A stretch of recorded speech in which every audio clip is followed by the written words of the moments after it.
गणानां गणपतिगुं हवामहे कविं कवीनामुपमश्रवस्तमं ज्येष्ठराजं ब्रह्मणां ब्रह्मणस्पत आनशृण्वन् नोदिभिः सीदसाधनं प्रणो देवी सरस्वती वाजेभिर्वाजनीवती धीनामवित्रयवतु। ओं गणेशाय नमः। ओं सरस्वत्यै नमः। ఓం శ్రీ గురుభ్యో నమః. భక్తులందరికీ ప్రణామాలు. ఈరోజు గోమాత యొక్క విశిష్టత గురించి మనం తెలుసుకుందాం.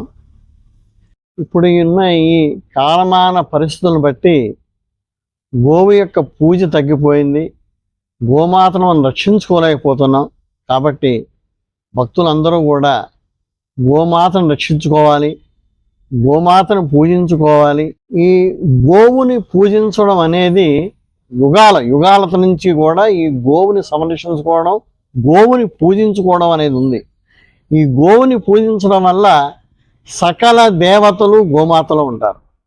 సకల దేవతలు అంటే మనం విడివిడిగా రామాలయం అని, కృష్ణాలయం అని, లక్ష్మీదేవని ఇలా మనం విడివిడిగా చూస్తాం. కానీ ఒక గోవులో మాత్రమే సకల దేవతలు గోవునందు నిక్షిప్తమైనరు. కాబట్టి గోవు యొక్క ప్రత్యేకత ఏమిటంటే నెగిటివ్ ఎనర్జీని పక్కకి తోసేస్తుంది.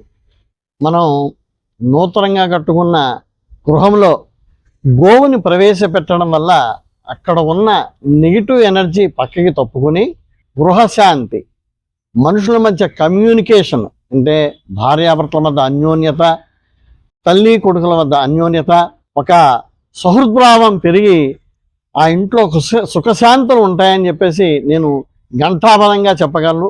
గోవు వల్ల మనకు అంత లాభాలు ఉన్నాయి. ఇప్పుడు అలాగే వ్యాపార సంస్థలోకి గోవుని ప్రవేశపెట్టడం వల్ల అక్కడ ఉన్న నెగిటివ్ ఎనర్జీ పక్కకి తప్పుకొని మీకు ప్రశాంతత, వ్యాపారం చేసేవాళ్ళకి ప్రశాంతత, ఆ ప్రదేశంలో లక్ష్మీ స్థానము ఉండడం వల్ల ఎప్పుడైతే మీకు ప్రశాంతత ఉందో మీరు వచ్చిన కస్టమర్స్కి సరైన నవ్వుతూ సమాధానం చెప్పి నవ్వుతూ మీరు ఆ వ్యాపారం డీల్ చేయగలుగుతారు. దానివల్ల మీ వ్యాపారం అభివృద్ధి చెందుతుంది.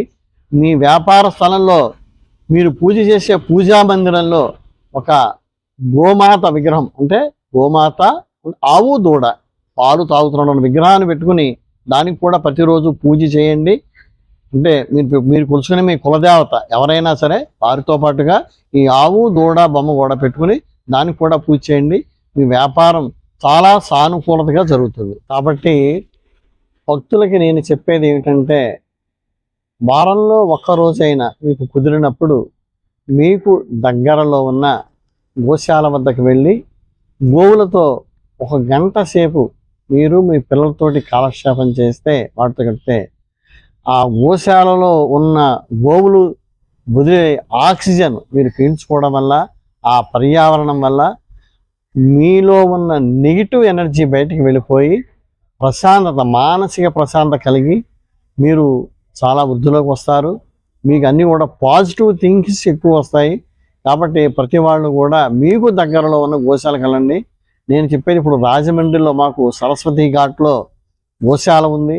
అలాగే చాలామంది నదీ తీర ప్రాంతం కాబట్టి విశ్రాంతి తీసుకోవడానికి గోదావరి నది తీరానికి వస్తారు. అలాగే మా గోశాలలో గడుపుతూ ఉంటారు. ప్రతి వాళ్ళు కూడా ఎక్కడ ఉండే గోశాలకి మీకు అనువైన చోటకి వెళ్ళి గోవులతో గడిపి మీరు మనశ్శాంతిగా ఉండాలని నేను కోరుకుంటున్నాను. శ్రీమాత్రే నమః.